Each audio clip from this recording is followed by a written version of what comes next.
Bienvenue sur Africa 24 pour cette nouvelle édition du QG News. Voici les titres nouveaux. Règlement intérieur pour l'Assemblée nationale sénégalaise. Le texte a été récemment adopté mais fait déjà polémique au sein de l'hémicycle. Les autorités maliennes ont arrêté dans la localité de Zégoua 13 terroristes présumés issus de différents pays africains. Cette interpellation met donc en lumière la nécessité pour les pays du continent de travailler ensemble dans la lutte contre le terrorisme. Et Africa 24 s'installe à Malabo, capitale équato-guinéenne. La chaîne d'information en continu dédiée au continent africain se dote là d'un nouveau siège qui vise à concrétiser ses nouvelles ambitions, informées en anglais, en espagnol, en portugais et en arabe. Mais tout d'abord, le président ougandais et nouveau médiateur de la crise burundaise, Yoweri Museveni, est arrivé ce mardi à Bujumbura, à tout juste une semaine de l'élection présidentielle. Son objectif principal étant de convaincre les autorités de repousser ce scrutin afin de régler le conflit qui oppose le pouvoir et l'opposition autour de la candidature du président Pierre Nkurunziza à un nouveau mandat présidentiel. Les députés sénégalais ont modifié le règlement intérieur de l'Assemblée nationale au mois de juin de cette année. Ce nouveau règlement continue de susciter des réactions au sein de la classe politique et est loin de faire l'unanimité. Le texte modifie notamment le mandat du président de l'Assemblée nationale, un mandat qui a été ramené à 5 années. Birama Saonera. Au Sénégal, la loi sur le mandat du président de l'Assemblée nationale continue d'alimenter les discussions. Le 29 juin 2015, les députés ont voté la loi numéro 13-2015, modifiant la loi numéro 2002-20 du 15 mai 2002, portant règlement intérieur de l'Assemblée nationale. Un texte qui a ramené le mandat du président de l'institution à 5 ans. Cependant, il n'a pas fait l'unanimité au sein de l'hémicycle. C'est une loi injuste qui installe la discrimination au sein du bureau de l'Assemblée nationale. Le président est élu pour 5 ans, le reste du bureau, les vice-présidents, les secrétaires élus et les questeurs pour 1 an. C'est inacceptable. On fait une confusion entre l'Assemblée nationale, qui représente le pouvoir législatif, qui est une institution de la République, et le président de l'Assemblée, qui n'est pas du tout l'institution. Autre mesure du nouveau règlement intérieur de l'Assemblée nationale, le nombre des députés passe de 10 à 15 pour la formation d'un groupe parlementaire. Une disposition décriée par plusieurs députés, notamment ceux de l'opposition. En outre, l'affaire des maisons détruites le 4 juin 2015 à la cité Tobago de Dakar continue de faire des vagues. Maître Eladji Diouf, avocat du collectif des propriétaires des maisons démolies, interpelle l'État. On a menti au chef de l'État, qui a été abusé. On lui a fait croire que ces habitations menaçaient la navigation aérienne, donc les activités aéroportuaires, et constituaient une menace réelle. L'État est là pour tout le monde. Et vous savez qu'au Sénégal, quand on acquiert un terrain, d'une manière ou d'une autre, on a la possibilité de demander la régularisation par voie de bail ou pour obtenir un titre foncier. Ce qu'ils ont fait, ils ont des actes de vente.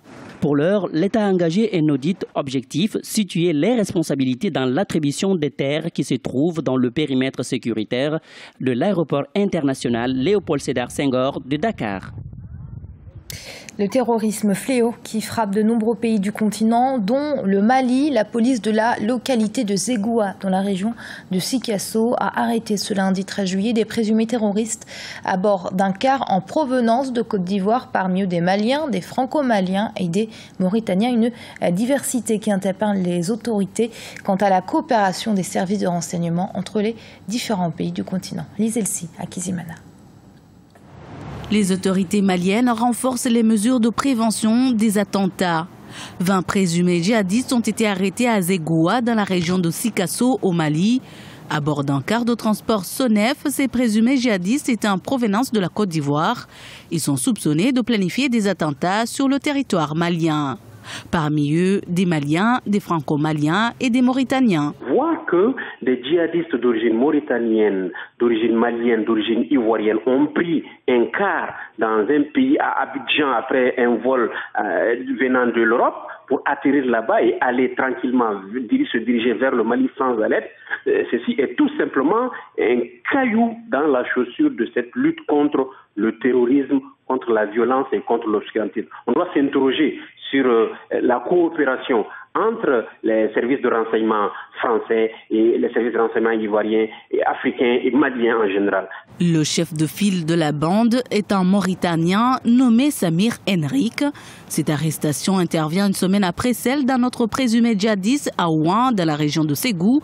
Il a avoué appartenir au mouvement djihadiste Ansadine Diad Agali, qui avait déjà menacé de s'attaquer aux forces maliennes et de la MINUSMA. Le Mali aujourd'hui est en train d'être un modèle de lutte contre le terrorisme. Malheureusement, ce n'est pas réjouissant du tout. Il est en train d'être aujourd'hui un pays qui, en Afrique, est à même le mieux organisé pour pouvoir détecter, lutter contre, agir en amont, arrêter et emprisonner. C'est dommage, c'est malheureux. Et les autres pays africains doivent s'y mettre pour partager cette expérience, pour minimiser encore le terrorisme sur cette zone, les violences, hélas, ceux qui sont aujourd'hui les auteurs de cette trouble dans notre pays. La menace terroriste est prise au sérieux par les autorités du pays. Elles appellent la population à plus de vigilance.